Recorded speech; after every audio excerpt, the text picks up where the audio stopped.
Assalamualaikum warahmatullahi wabarakatuh. Salam bahagia. Pada kesempatan kali ini, saya akan menampilkan dokumentasi video aksi nyata modul 1.4 Diseminasi Pemahaman dan Penerapan Budaya Positif. Saya Ahmad Nur Hakim, SD Negeri 2 Diengkulon, JGP Angkatan 11 Kabupaten Banjarnegara. Budaya positif merupakan perwujudan nilai-nilai atau keyakinan universal yang diterapkan di sekolah yang berpihak pada murid. Dokumentasi video Diseminasi Pemahaman dan Penerapan Budaya Positif.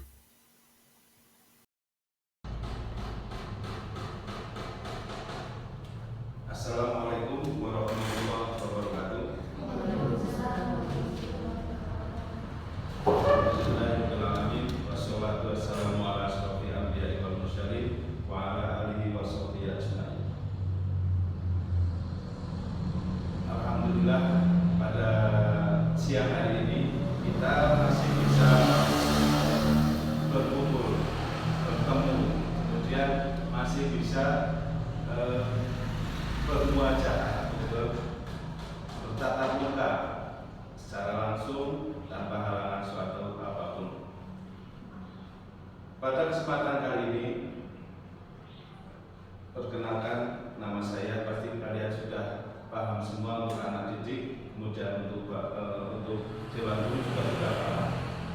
Nama saya Ahmad Nur Hakim, calon gubernur angkatan 11 dari Kabupaten Banjarnegara. Pada kesempatan kali ini, saya akan memaparkan tugas modul 1.4 tentang diseminasi budaya positif.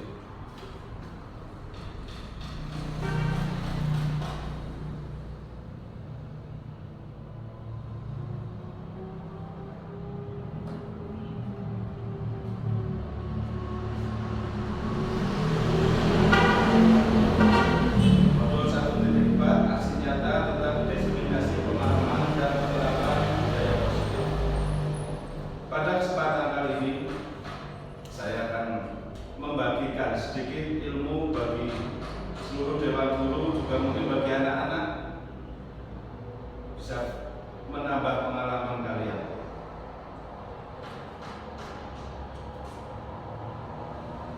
Diseminasi budaya positif yang akan saya paparkan, yang pertama adalah tentang perubahan paradigma belajar. Yang kedua, disiplin positif. Yang ketiga, nilai-nilai kebajikan. Yang keempat, kebutuhan dasar manusia. Yang kelima, motivasi perilaku manusia. Yang keenam, posisi kontrol guru. Yang ketujuh, keyakinan kelas. Yang terakhir adalah segitiga restitusi. Yang pertama, perubahan paradigma belajar. Perubahan paradigma pembelajaran ini merupakan pergeseran antara stimulus respon menjadi teori kontrol. Pembelajaran dirancang berdasarkan prinsip pembelajaran yang berpihak pada murid dan berdiferensiasi, sehingga setiap murid akan belajar sesuai dengan kebutuhan yang bisa meraih kebutuhan dari tahap perkembangannya untuk menjadi manusia yang seutuhnya, manusia yang bisa meraih keselamatan dan kebahagiaan yang setinggi-tingginya di masa yang akan datang. Di sini semua pembelajaran yang kita lakukan harus berpihak pada murid, memerdekakan murid. Kita sebagai guru mungkin mempunyai pandangan, kita bisa mengontrol murid, tetapi menurut pakar-pakar pendidikan, bahwa yang bisa mengontrol adalah diri kita sendiri. Kita tetap berpegang teguh pendidikan berpihak pada murid.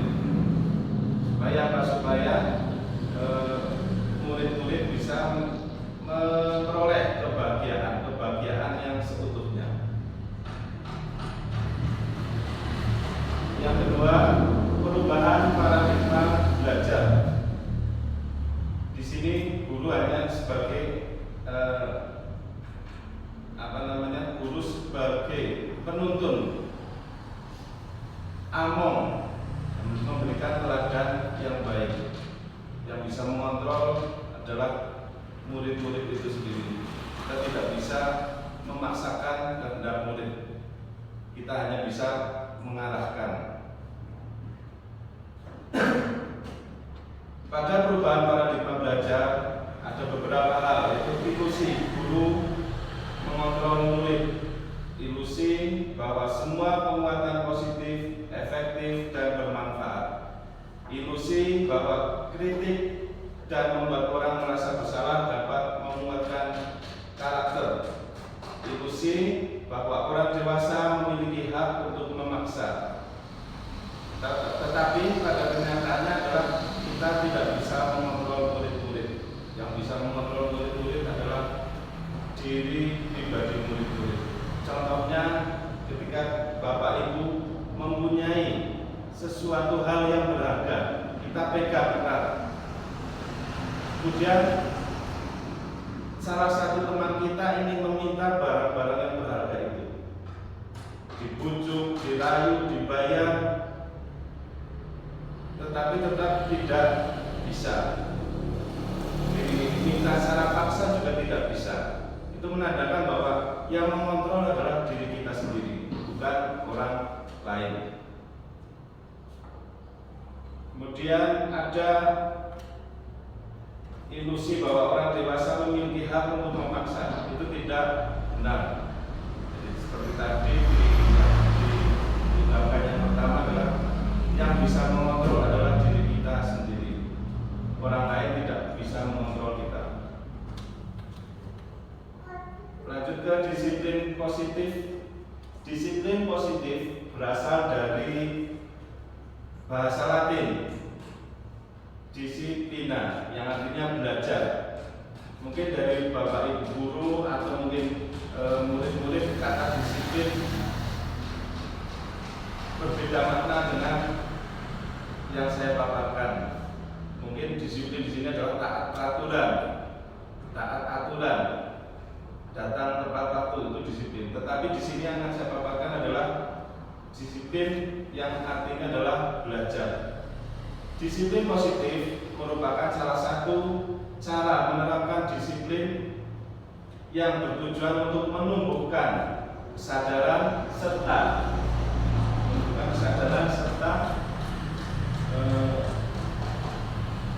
memberdayakan murid tanpa imbalan, penghargaan, ancaman atau hukuman. Di sini bisa dijelaskan, kadang ada murid ketika tidak mau mengerjakan, ketika diberi imbalan, murid tersebut mau mengerjakan tugas. Ini kurang baik dalam pembelajaran, ini kurang baik. Kemudian ada bentuk penghargaan, imbalan penghargaan sama, kemudian ada ancaman. Nek kowe ora gelem garap tugas bijine 50, itu juga ancaman, juga tidak baik, ataupun hukuman. Kalau bisa, kita bisa menemukan komunikasi diri dari anak tersebut dari dalam dirinya, menghargai dirinya supaya mempunyai efek jangka panjang. Kalau yang imbalan, penghargaan, ancaman atau hukuman, efeknya itu jangka pendek. Lanjut, seseorang yang memiliki disiplin diri berarti mereka bisa bertanggung jawab terhadap apa yang dilakukan, karena mereka berdasarkan tindakan mereka pada nilai-nilai kebajikan universal.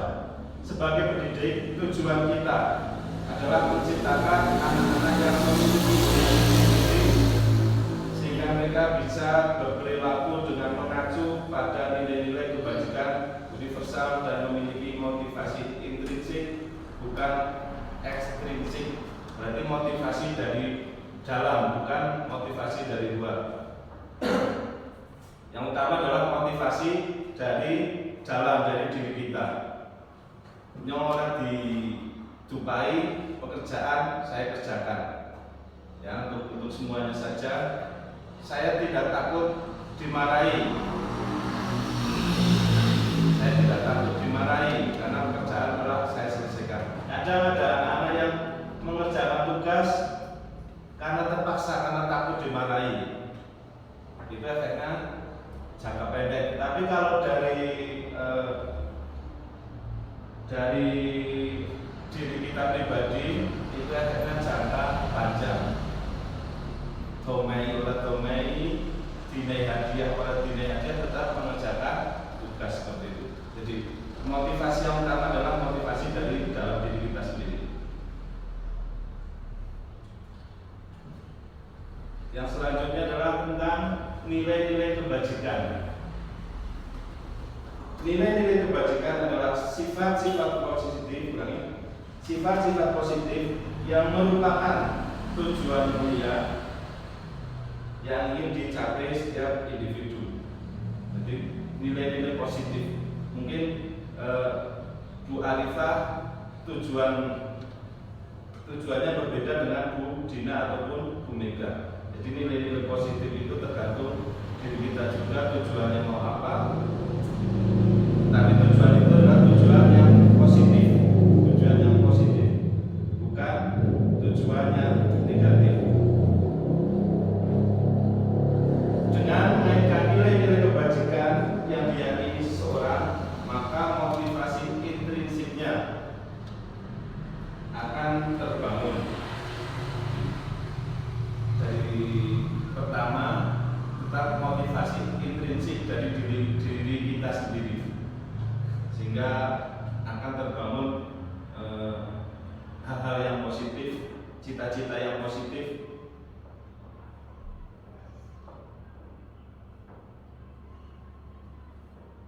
Motivasi dari dalam diri sendiri itu tujuan yang mulia, tujuan positif. Contohnya misalnya Novi sendiri belajar dengan giat.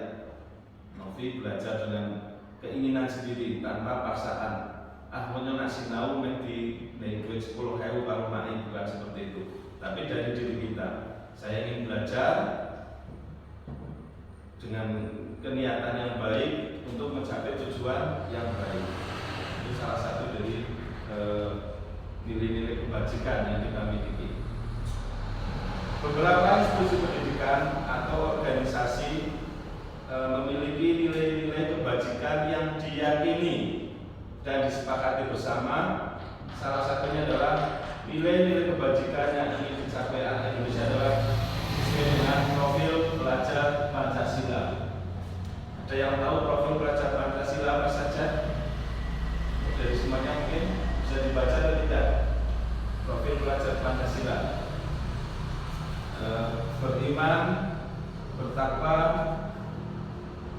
kepada Tuhan Yang Maha Esa dan berakhlak mulia. Kemudian berkebinekaan global. Berkebinekaan global. Lanjut, bergotong royong, kreatif, bernalar kritis, mandiri. Itu adalah cita-cita anak Indonesia yang sekarang kita kenal dengan profil pelajar Pancasila. Setiap organisasi cita-citanya berbeda, semuanya tujuannya tentang kebaikan, tentang hal-hal yang positif. Dan untuk anak Indonesia sendiri adalah mengacu pada profil pelajar Pancasila. Beriman, bertakwa pada Tuhan Yang Maha Esa, berakhlak mulia. Mungkin pernah rapat di sekolah dengan pembacaan Asmaul Husna, kemudian sholat duha ataupun hafalan-hafalan surat pendek atau murojaah. Terus bergotong royong di sini mungkin salah satunya adalah membersihkan lingkungan sekolah bersama-sama.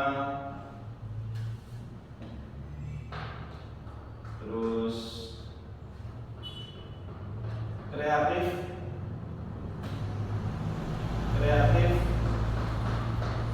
untuk anak-anak adalah mereka mampu melakukan atau membuat sesuatu hal yang baru, yang positif. Begitu juga dengan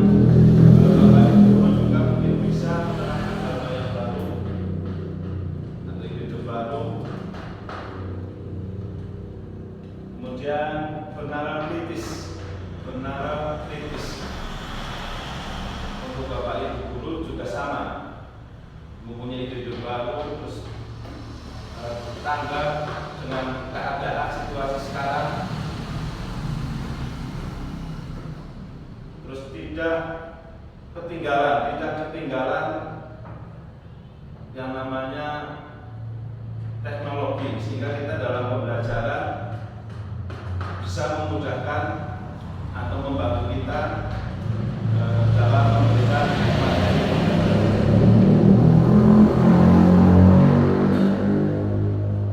Yang selanjutnya tentang kebutuhan dasar manusia.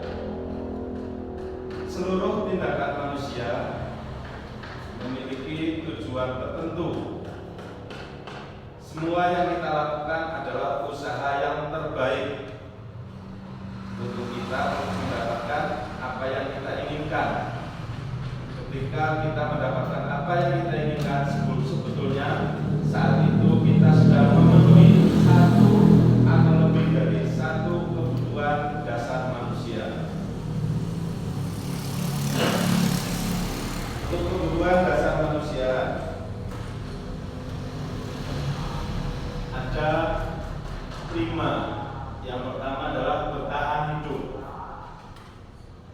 kemudian kasih sayang dan rasa diterima, yang ketiga kebebasan, yang keempat penguasaan, yang kelima semangat. Kebutuhan dasar manusia bertahan hidup ada kebutuhan fisiologi dan kebutuhan biologis. Kebutuhan fisiologi diantaranya adalah kebutuhan kesehatan, rumah, dan makanan. Itu kebutuhan fisiologis, kebutuhan bertahan hidup. Kita kalau tidak makan tidak bisa bertahan hidup. Kita sudah makan tapi tidak punya rumah juga tidak bisa bertahan hidup.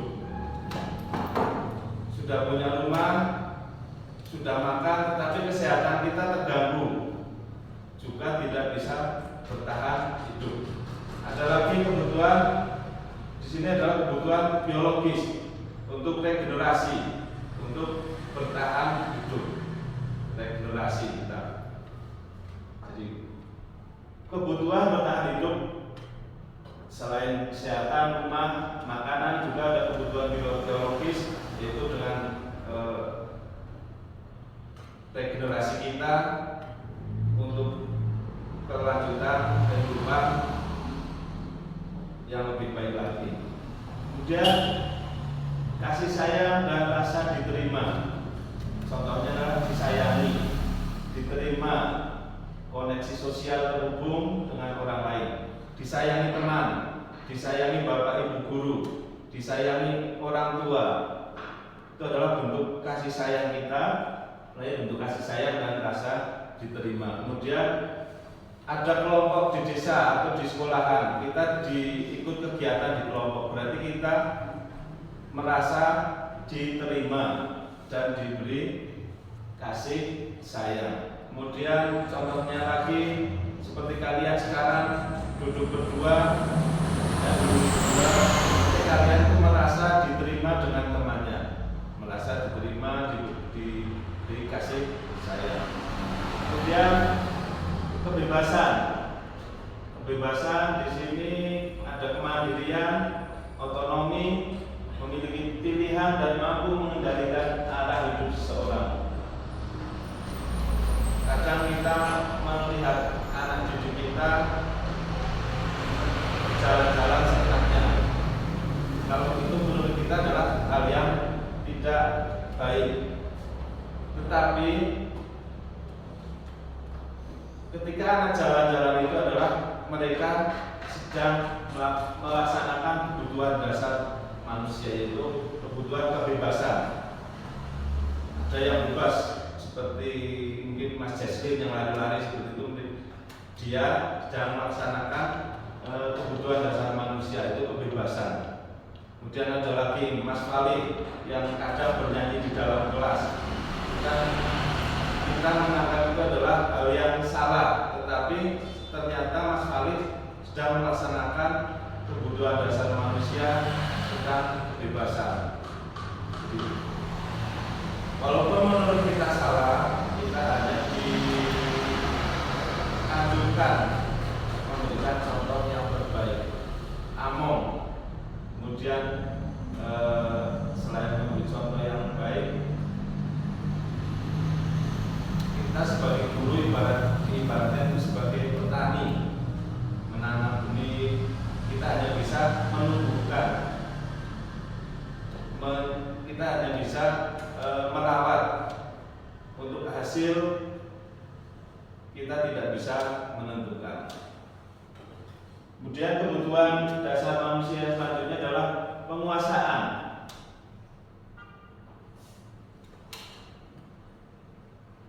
Dianggap berharga didengarkan rasa harga diri.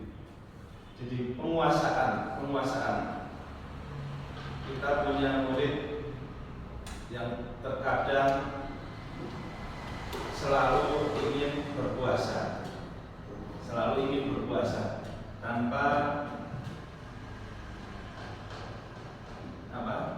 tanpa rasa bersalah atau apapun, murid tersebut selalu ingin berpuasa. Jadi kebutuhan berpuasa itu termasuk kebutuhan dasar manusia.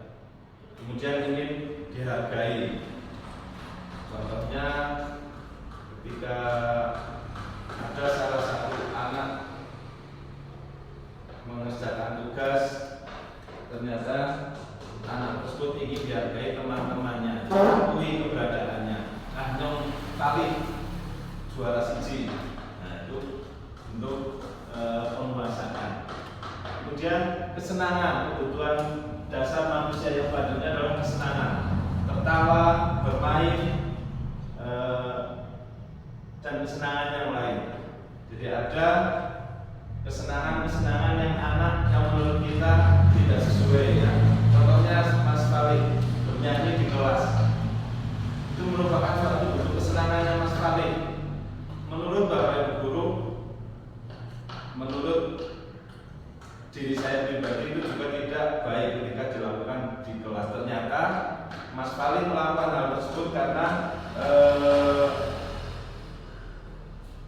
untuk mencukupi kebutuhan dasar manusia itu kesenangan bermain dan tertawa. Dan Bapak Ibu Guru juga melihat anak-anak bermain di kelas. Menurut jaraknya jenis lepas, tetapi ternyata si anak tersebut sudah memenuhi kebutuhannya, kebutuhan bermain, kebutuhan kesenangan, dan kebutuhan tertawa. Yang selanjutnya adalah tentang motivasi perilaku manusia. Menurut Janet Bosen dalam bukunya Restructuring School Discipline menyatakan ada 3 motivasi perilaku manusia untuk menghindari ketidaknyamanan atau hukuman. Yang kedua, untuk mendapatkan imbalan atau penghargaan dari orang lain. Yang ketiga, untuk menjadi orang yang mereka inginkan dan menghargai diri sendiri dengan nilai-nilai yang mereka percaya. Ini adalah tadi kembali ke yang pertama tentang perubahan positif dari dalam diri kita sendiri, intrinsik, atau perubahan positif yang dari luar. Untuk menghindari ketidaknyamanan atau hukuman, biasanya mereka mempunyai pendapat apa yang akan terjadi apabila saya tidak melakukan. Pemikiran mereka itu seperti itu. Untuk menghindari ketidaknyamanan atau hukuman, mereka berpikir apa yang akan terjadi kalau saya tidak melakukan hal tersebut. Contohnya bagi kita sebagai pengajar, pendidik, guru, kadang tugas kita banyak, kita biarkan saja nek ora domai ora dikerjakan. Itu adalah motivasi perilaku yang paling bawah, motivasi perilaku manusia yang paling bawah. Nek ora didomai, nek ora diberi hukuman, tidak akan mengerjakan seperti itu. Kemudian untuk mendapatkan imbalan atau penghargaan dari orang lain, biasanya muncul pertanyaan, apa yang akan saya dapatkan apabila saya melakukannya? Nek nyonggara iki nyaur oleh hadiah apa? Mungkin motivasi-motivasi seperti ini juga baik untuk diri kita sebagai guru, juga sebagai orang tua di rumah, untuk mendapatkan imbalan. Kadang anak ada yang mau mengerjakan sesuatu dengan diberi imbalan,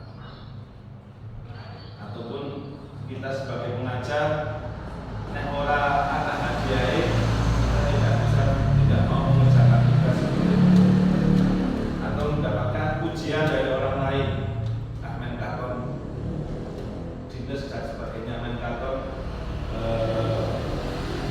amin, itu adalah untuk mendapatkan imbalan atau penghargaan dari orang lain. Kemudian yang ketiga, untuk menjadi orang yang mereka inginkan dan menghargai diri sendiri dengan nilai-nilai yang mereka percayai. Akan muncul pertanyaan, akan menjadi orang yang seperti apa apabila saya melakukannya? Tanpa hukuman, tanpa imbalan, kita tetap melaksanakan suatu pekerjaan, suatu aktivitas. Kalau dijumpai oleh Papa, itu memang pekerjaan saya. Orang tadi domai tidak apa-apa, itu memang pekerjaan saya. Pekerjaan saya harus saya selesaikan sendiri, tanpa imbalan, tanpa hukuman seperti itu. Jadi ada perubahan dari diri kita yang paling kecil, yang paling sederhana, tanpa harus kita laksanakan untuk menunggu perintah ataupun menanti imbalan. Jadi perubahan yang baik adalah perubahan dari diri kita sendiri, dari hal yang paling kecil, dari diri kita sendiri. Mungkin secara perubahan secara langsung dan besar mungkin bisa bertahap, tetapi kita rubah dari diri kita yang paling kecil dulu, paling kecil.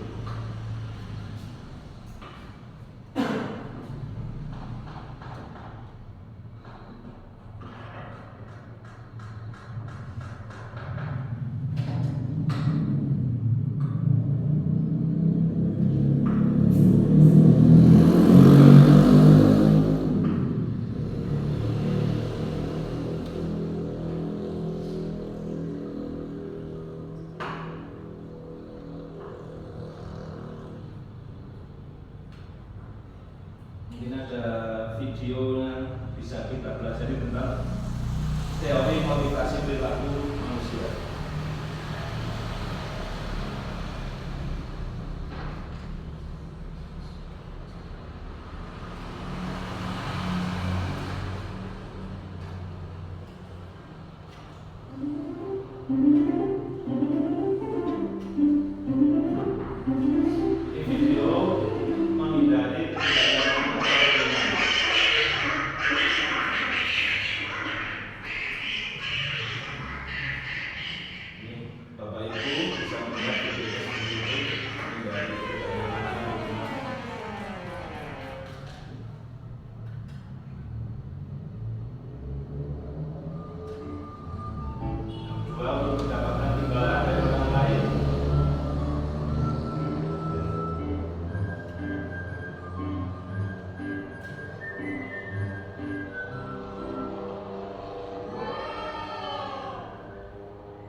suatu pekerjaan, apalagi tugas utama kita adalah sebagai guru, kita harus sadar betul.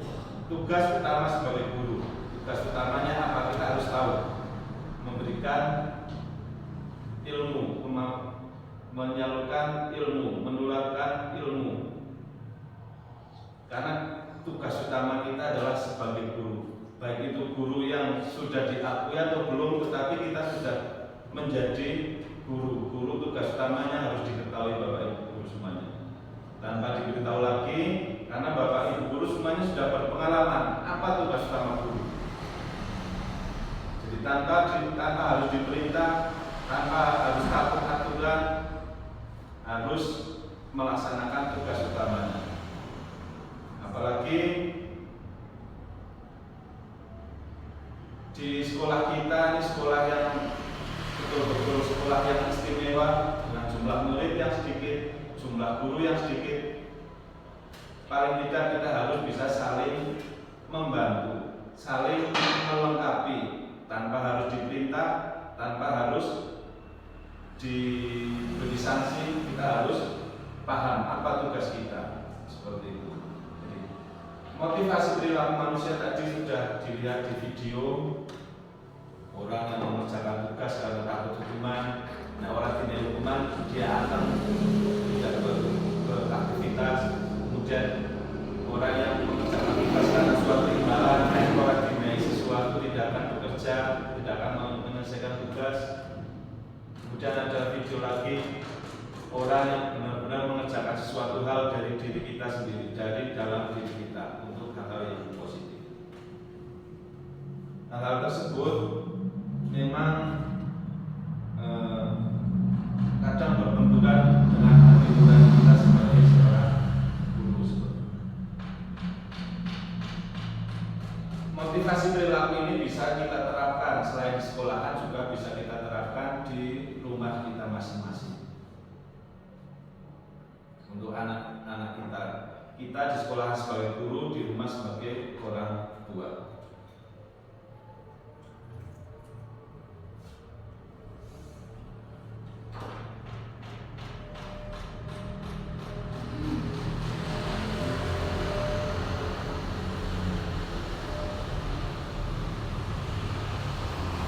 Yang selanjutnya, posisi kontrol guru. Menurut J.M. Gossen dalam bukunya Restitution Restructuring School Discipline 1998 mengemukakan bahwa guru perlu meninjau kembali penerapan disiplin di dalam ruang-ruang kelas. Hal ini mengacu untuk kita sendiri bertanya, apakah telah efektif? Apakah sudah berpusat pada murid? Apakah sudah memerdekakan murid? Dan sudah memandirikan murid? Bagaimana dan mengapa?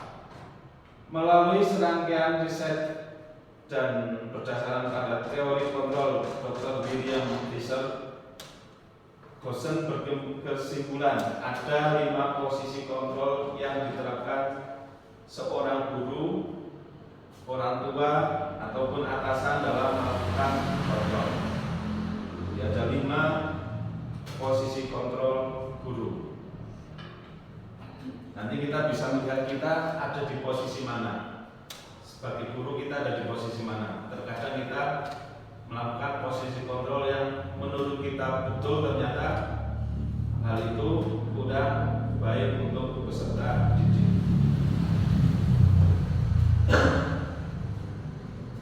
Posisi kontrol yang pertama adalah sebagai penghukum. Ini maaf tulisannya kurangnya. Posisi kontrol yang pertama adalah posisi kontrol guru sebagai penghukum. Biasanya kalau posisi kontrol sebagai seorang penghukum, biasanya ucapannya keras, patuhi aturan saya, atau awas. Nah, seperti itu. Kita kalau posisi kontrol sebagai penghukum biasanya mengucapkan kata-kata yang agak keras, kemudian tidak ada kesempatan anak atau murid untuk membela diri. Kamu selalu saja salah, selalu pasti selalu yang terakhir selesai. Ini posisi kontrol kita sebagai guru di penghukum. Kemudian posisi kontrol yang kedua, pembuat merasa bersalah. Kadang kita juga melakukan hal tersebut. Bu guru sangat kecewa, Pak guru sangat kecewa, Bapak Ibu sangat kecewa dengan kamu. Karena membuat kesalahan, kita kalau posisi kontrol kita sebagai pembuat merasa bersalah, ucapan-ucapan yang seperti itu sering keluar. Berapa kali Bapak harus memberitahu kamu ya? Ungkapan yang kedua, gimana coba kalau orang tua kamu tahu kamu berbuat ini? Kalau posisi kontrol kita sebagai guru, sebagai pembuat merasa bersalah, biasanya ucapan-ucapan yang seperti itu yang sering keluar dari diri kita. Kemudian posisi kontrol guru sebagai teman. Ayo bantulah demi Bapak ya. Ayo ingat tidak bantuan Bapak selama ini.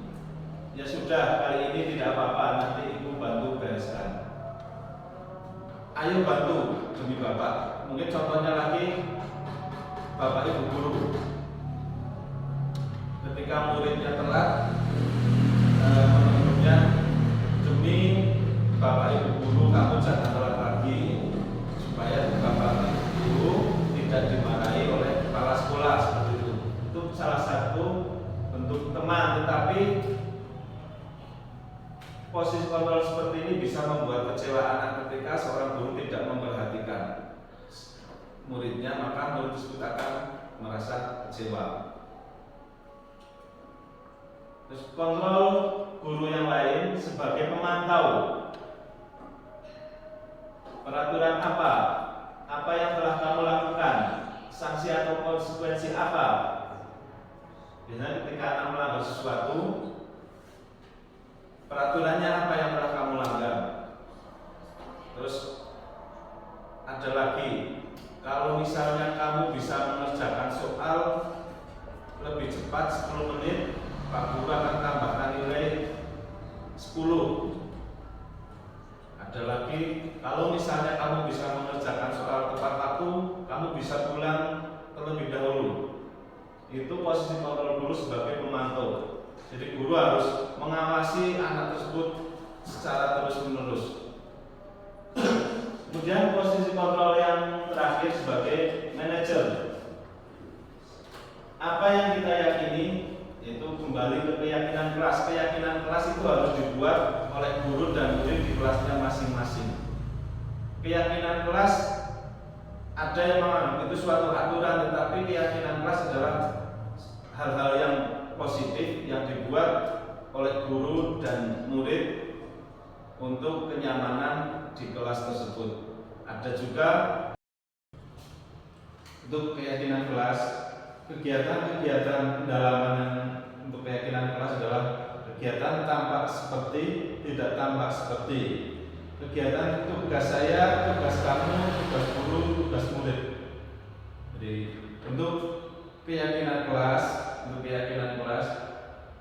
bisa menggunakan kegiatan tampak seperti atau tidak tampak seperti. Contohnya adalah tampak seperti datang tepat waktu, tidak tampak seperti sering hadir terlambat. Kemudian menyapa teman dan guru setiap hari itu tampak seperti. Tapi kalau tidak tampak seperti adalah acuh kepada teman dan guru. Kemudian tugas saya, tugas guru, tugas murid. Apa tugas guru? Mengajar. Apa tugas murid? Belajar.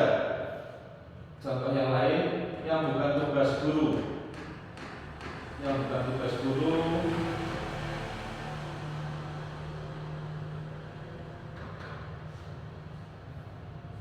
Menyakiti atau disakiti, yang bukan tugas murid.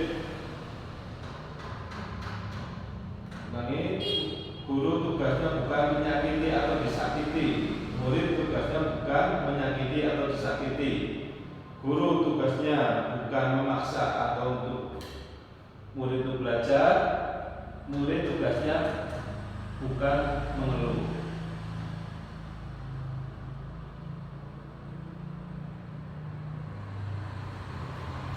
Yang selanjutnya adalah segitiga restitusi. Segitiga restitusi dalam proses yang menggabungkan ketegasan dengan penghargaan terhadap pertumbuhan pribadi dan kesejahteraan emosional dan merupakan salah satu cara untuk menanamkan disiplin positif. Menanamkan disiplin positif pada siswa tanpa menghakimi, melainkan dengan cara memberikan kesempatan kepada siswa secara bebas untuk memperbaiki kesalahan mereka dengan cara dan kesadaran mereka sendiri. Segitiga restitusi tahapannya adalah yang pertama, menstabilkan identitas. Yang kedua, validasi tindakan yang salah. Yang ketiga, menanyakan keyakinan. Menstabilkan identitas. Berbuat salah itu tidak apa-apa. Tidak ada manusia yang sempurna. Saya juga pernah melakukan kesalahan seperti itu. Kita bisa menyelesaikan ini. Bapak Ibu tidak tertarik mencari siapa yang salah. Kemudian menanyakan keyakinan. Seek the belief. Padahal kamu bisa melakukan yang lebih buruk dari ini ya. Kamu pasti punya alasan mengapa melakukan hal itu. Kamu patut bangga pada diri kamu sendiri karena kamu telah melindungi sesuatu yang penting buatmu. Kamu boleh mempertahankan sikap itu, tapi kamu harus menambahkan sikap yang baru. Tahap yang ketiga, validasi tindakan yang salah. Apa yang kita percaya sebagai keyakinan kelas atau Terima kasih sudah melihat video ini. Mohon maaf yang sebesar-besarnya apabila dalam video ini banyak kekurangan.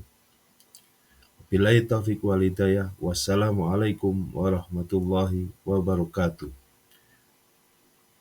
Tergerak, bergerak, menggerakkan.